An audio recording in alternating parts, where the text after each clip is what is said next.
أكيد كلنا بنحب الشوكولاتة، دي حاجة مفروغ منها. بس يا ترى عمرنا فكرنا في قصتها الحقيقية؟ يعني هي بتيجي منين بالظبط؟ في الشرح ده هنكتشف الأسرار دي سوا.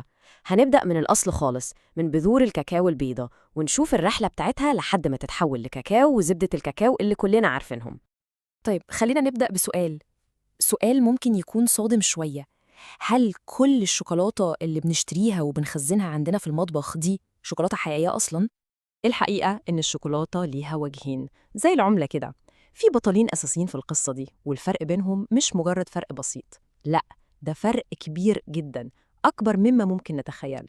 بصوا على المقارنة دي بتوضح الموضوع كله. الشوكولاتة الحقيقية الريل شوكليت دي أساسها هو زبدة الكاكاو. أما النوع التاني اللي هو الشوكولاتة المركبة أو الكومباوند دي بتعتمد على دهون نباتية تانية خالص. ممكن حد يقول طب وإيه المشكلة؟ لا، الاختلاف اللي ممكن يبان بسيط ده بيغير كل حاجة حرفياً. بيفرق في الطعم، في القوام، في السعر، وحتى في طريقة الشغل بيها في المطبخ. طيب يلا بينا نبدأ بالنوع المنتشر أكتر واللي أغلبنا بيستخدمه يمكن من غير ما ياخد باله هو ده إيه بالظبط، وهي الشوكولاتة المركبة أو زي ما بيسموها الكومباوند شوكليت. القصة كلها والسر كله في نوع الدهون المستخدمة. في النوع ده بيتم استبدال زبدة الكاكاو اللي هي المكون الأصلي الغالي بدهون نباتية تانية، والحركة دي بتخلي الشوكولاتة دي أسهل بكتير في الشغل بيها، بتتحمل الحرارة العالية من غير ما تتحرق بسهولة، سعرها طبعا بيكون أقل، والأهم من كل ده إنها مش بتحتاج لعملية معقدة كده اسمها تمبرينج، وهنعرف دي إيه كمان شوية. يعني هي ليها مميزات طبعا، عملية جدا وسعرها كويس ومثالية للمخبوزات زي الكوكيز أو لتقطيع الحلويات.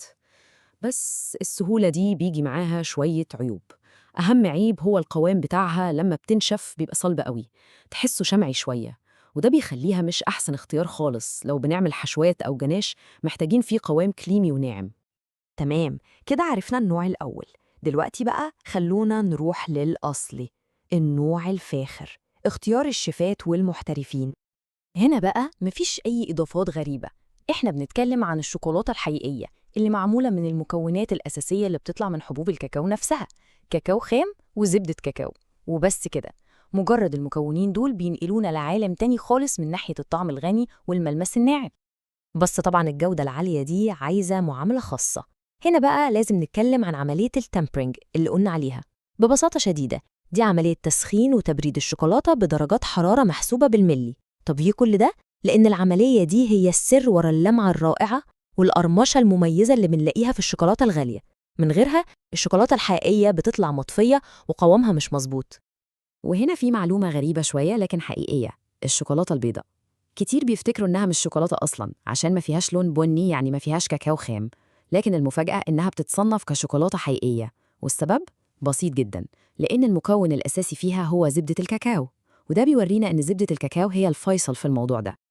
طيب، سواء كانت شوكولاتة حقيقية أو مركبة، في أعداء مشتركين ليهم هما الاتنين. في حاجات معينة لو اتعرضت ليها الشوكولاتة ممكن تبوظ خالص، طعمها وقوامها وكل حاجة. مين هم الأعداء دول؟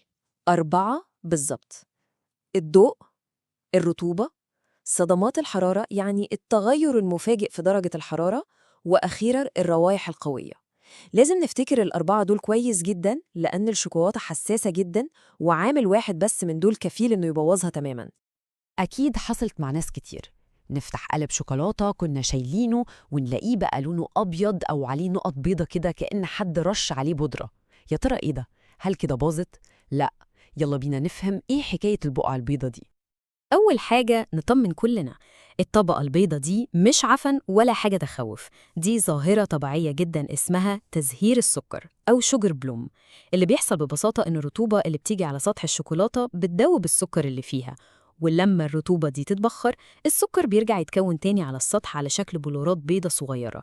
ده بيخلي ملمسها محبب شوية، لكن هي لسه صالحة للأكل. طب إيه اللي بيسبب الظاهرة دي أصلاً؟ السبب الرئيسي والأهم هو التغير المفاجئ في درجة الحرارة. يعني مثلاً لما نطلع الشوكولاتة من الفريزر أو التلاجة ونحطها في درجة حرارة الغرفة على طول، الصدمة دي هي اللي بتعمل كل المشكلة.